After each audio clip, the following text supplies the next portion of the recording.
Jezebel is not only a queen, but a high priestess. She's a high priestess of Asherah. Now, Asherah is the Phoenician, Canaanite, and Amorite mother goddess. She's the creatrix of the gods. Asherah is also a matron to a number of goddesses who oversee the natural world. She's also known as the Lady Asherah of the Sea. And she lives close by the palace of Il.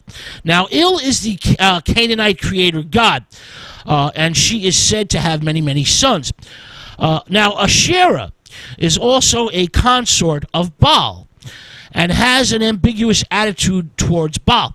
The goddess intercedes for him on numerous occasions, but she also vanquishes Baal and tries to put one of her own sons on the throne.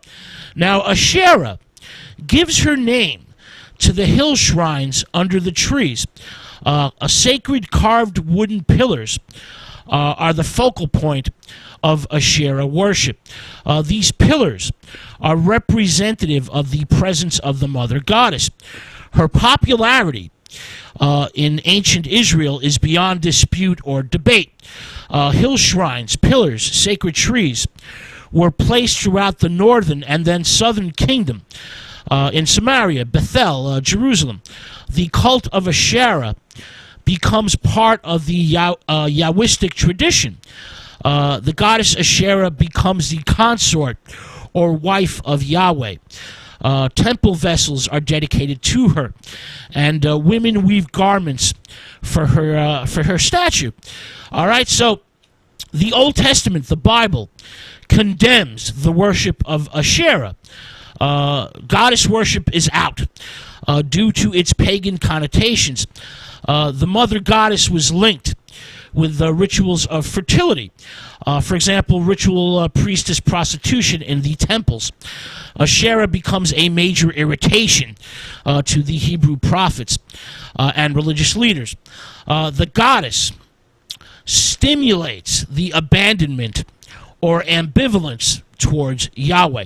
Now, during the reign of Jezebel and Ahab, a religious crisis ensues. Basically, Yahweh versus Baal and Asherah. Now, Ahab is not a devout king. He actually encourages Jezebel's religion in the northern kingdom. King Ahab wants religion to sanction or serve his actions rather than the prophets or the God Yahweh. The king marries Jezebel in order to bring the northern kingdom to the forefront of international politics. Jezebel wants to expand Israelite consciousness and, in her view, free them from the barbaric tribal god Yahweh. She wishes to introduce them to the civilizing effects of Baal and Asherah worship. The Hebrews will taste the pleasures of these gods and goddesses and abandon their own strange and fierce God Yahweh without actually noticing that they have done so. Yahweh, the worship of one God, is the main obstacle in creating the kingdom that Jezebel intends to rule. Now, the queen is smart and ambitious.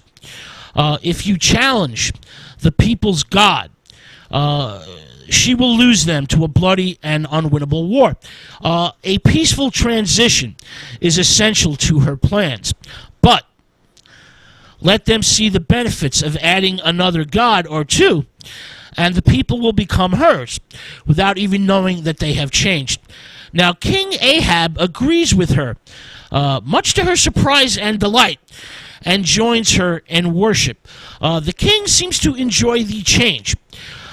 Ahab will serve as Jezebel's other half.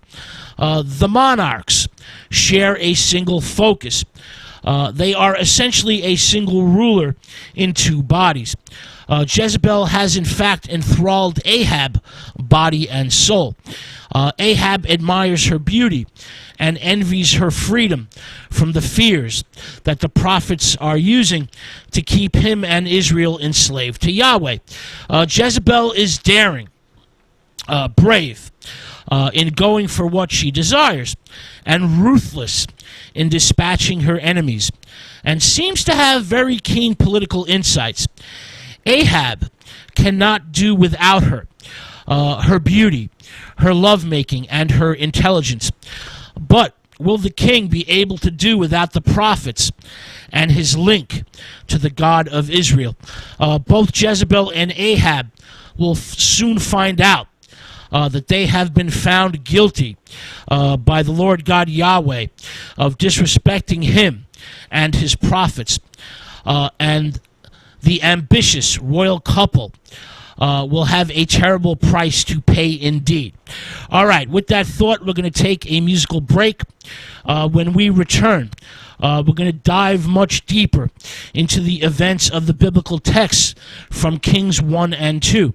We're going to get into the origins of Ahab, the activities of Jezebel, the curse of the prophets, the judgment of God, love, sex, murder, war, revenge, blasphemy, faith, and damnation in the 9th century BC. But first, some more music. This is David Bowie with a very rare track written by the great German composer Bertolt Brecht. This one's called Baal's Hymn. Stay with us. This is God Rock